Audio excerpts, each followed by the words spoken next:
Dear readers, welcome to the Chinese channel. Is this true? Following Huawei, as the US once again focuses on BYD, can BYD withstand the pressure and become a new tech giant? In this era filled with competition, every competition in the field of technology stirs the nerves of the global market. Not long ago, Huawei became a hot topic in many people's discussions after meals. After all, a series of US sanctions has had a tremendous impact on this Chinese tech giant. Huawei's mobile phone business was once in a predicament, but with its strong survival skills and innovative spirit, Huawei eventually withstood the pressure and emerged from the difficulties.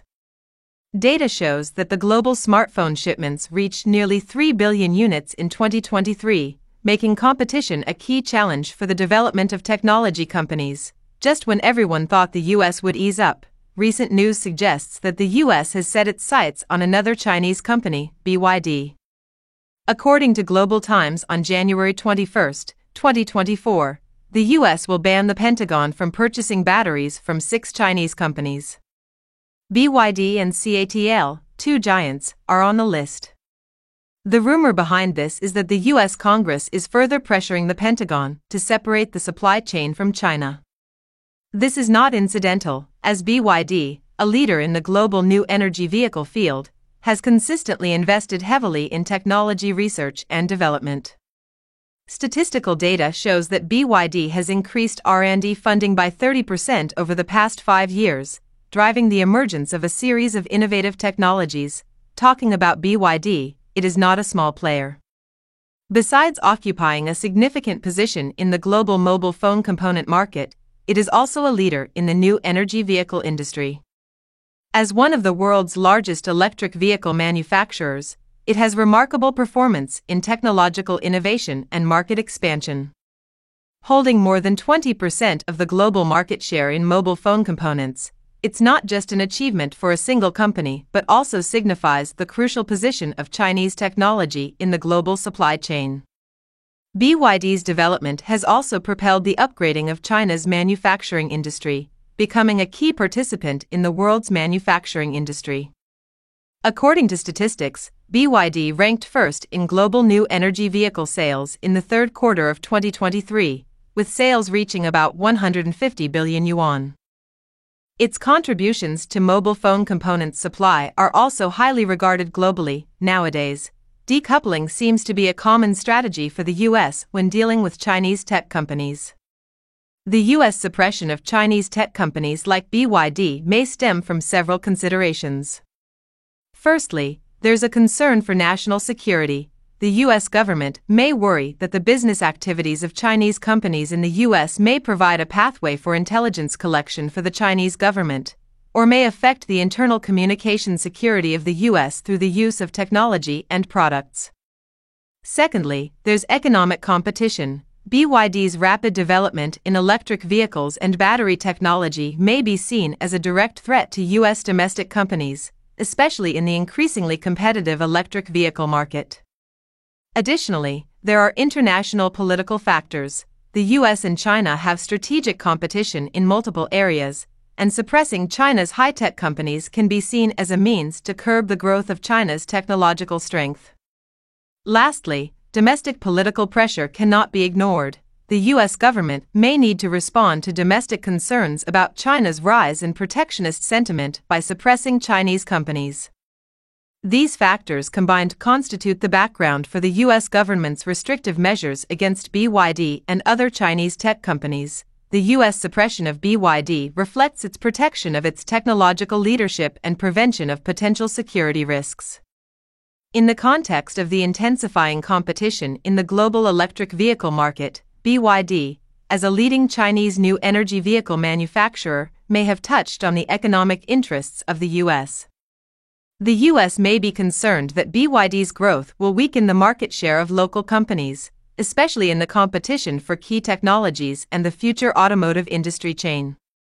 Additionally, the US government adopts a cautious attitude towards investments in technological products from Chinese companies, fearing that this may lead to the flow of sensitive technology and data to China, increasing the risk of espionage and cybersecurity.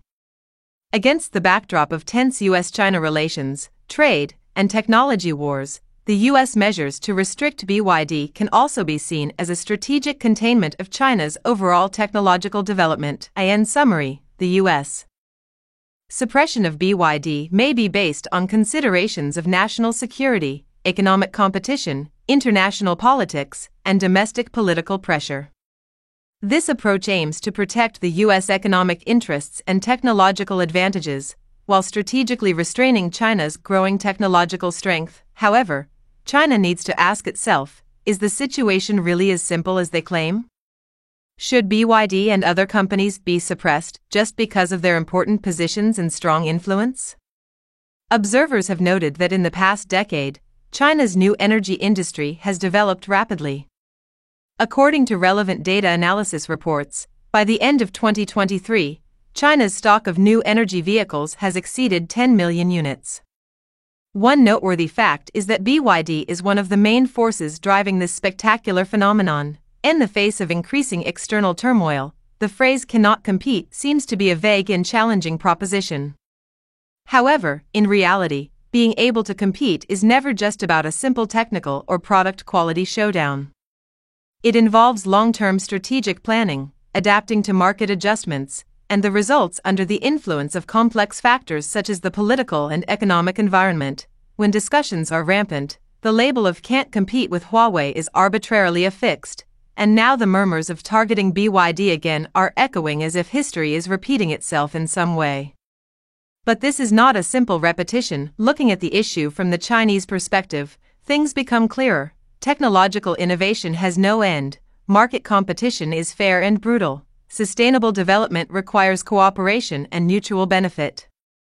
Of course, all of these require rationality and objectivity to judge. Bans and decoupling cannot be considered as effective solutions, at least, from a long-term perspective. They certainly are not. Watching Chinese tech companies steadily move forward, continuously reaching new heights, is something that fills people with pride. China looks forward to the future, hoping that regardless of the storms or sunshine, it can adhere to independent innovation, find a development path that suits itself, and ultimately achieve broader and more meaningful success and recognition, even if the external environment undergoes unpredictable changes. In conclusion, in the context of globalization, bans may indeed pose obstacles or temporary challenges to relevant companies. However, history has proven that going against the tide is always necessary for creating miracles and chapters. After all, those who have been suppressed but still stand in the center of the world have proven to the world that true strong entities always fear nothing. Lastly, I'll summarize for the readers, hoping you have gained some insights and reflections. First of all, technological innovation and market competition are two indispensable factors in the technology industry. Whether it's Huawei in the smartphone industry or BYD in the new energy vehicle field, they have achieved a leading position in the market with an innovative spirit and continuously upgraded technological capabilities. This suggests to China that in the field of technology, continuous investment in research and development and iterative product development are the keys to maintaining competitiveness. Secondly, in the era of globalization, the concept of win-win cooperation is increasingly important. Although the U.S. may use measures such as bans to counter Chinese technology companies, in the long run, cooperation remains an effective way to promote technological progress. Strategic cooperation between companies can not only share innovative results but also build a more robust supply chain system. BYD's success in the global new energy vehicle market is partially due to its collaborative efforts with other companies, collectively driving industry development. Further reflection is needed on the impact of changes in the political and economic environment on corporate development. Both Huawei and BYD face external pressure due to changes in international political and economic patterns. This reminds China that companies need to carefully respond to fluctuations in the international situation and consider political risk factors in strategic planning. Today's video ends here. Please look forward to the next exciting content. Goodbye.